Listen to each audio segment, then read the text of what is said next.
একজন ব্যক্তি তার বিবির সাথে ঝগড়া হয়েছে, সে বিবির সাথে ঝগড়া করে রাগ করে বলছে যে আমি আর তোমারটা খাবো না, এই বাড়ি থেকে চলে গেলাম। বাড়ির পাশেই এক জঙ্গলে গিয়ে তিনি অবস্থান করছেন। তো বিবি বেচারি ভালো করে পোলাও মাংস রান্না করে স্বামী যেখানে যে গাছের যে আপনার পালাইছে গাছের নিচে দাঁড়িয়ে আসছে। বিবি ডাকে যে নামো, কয় না আমি নামবো না খাবো না। তে ঘটনাক্রমে ডাকাত দল ডাকাতি করে ওই জঙ্গলে গিয়ে আপনার মালগুলো ভাগ করতেছে। জঙ্গলের ভিতরে পোলাও মাংসের গ্রান আসে। সর্দার বলে দেখো তো কোথায় থেকে গ্রান আসে। দেখা যায় এক গাছের নিচে সুন্দর করে পাতিল আপনার ডাকনা দিয়ে ডেকে রাখছে, সেখান থেকে পোলাও মাংসের গ্রান আসতেছে।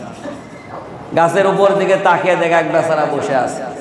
কয় সর্বনাশ, এই ব্যক্তি এই কাম করছে, আমাদেরকে এই খাবারের ভিতরে বিষ মিশাইয়া তিনি এখানে আমাদের জন্য রাখছে, এরপরে আমরা খাবার জন্য আমরা যেন মৃত্যুবরণ করি। এর কার জন্য নামাইছে গাছের থেকে নামতেছে। কয় নাম, কয় যদি না নামো সেই হাতে দেখছো তো এটা কি বলেন? যারা ডাকাতি করতে যায় তারা খালি হাতে যায় না কিছু নিয়ে যায়? কথা বলেন না কেন?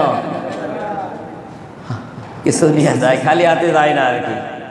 তো যাই হোক, এটা যখন দেখাইছে নামছে বেচারা। নামানোর পরে বলে যে তুমি এই কাম করছো, আমাদেরকে এই খাবারের সাথে বিষ মিশাই। কয় না, এই খাবার এটা আমি খাবো না, আমি খাবো না। কয় না, তোমাকে খাইতে হবে, তুমি যদি খাও তাহলে বুঝবো যে এটার ভিতরে বিষ মিশানো না, আর যদি না খাও তাহলে বুঝবো যে তুমি বিষ মিশিয়ে আনছো।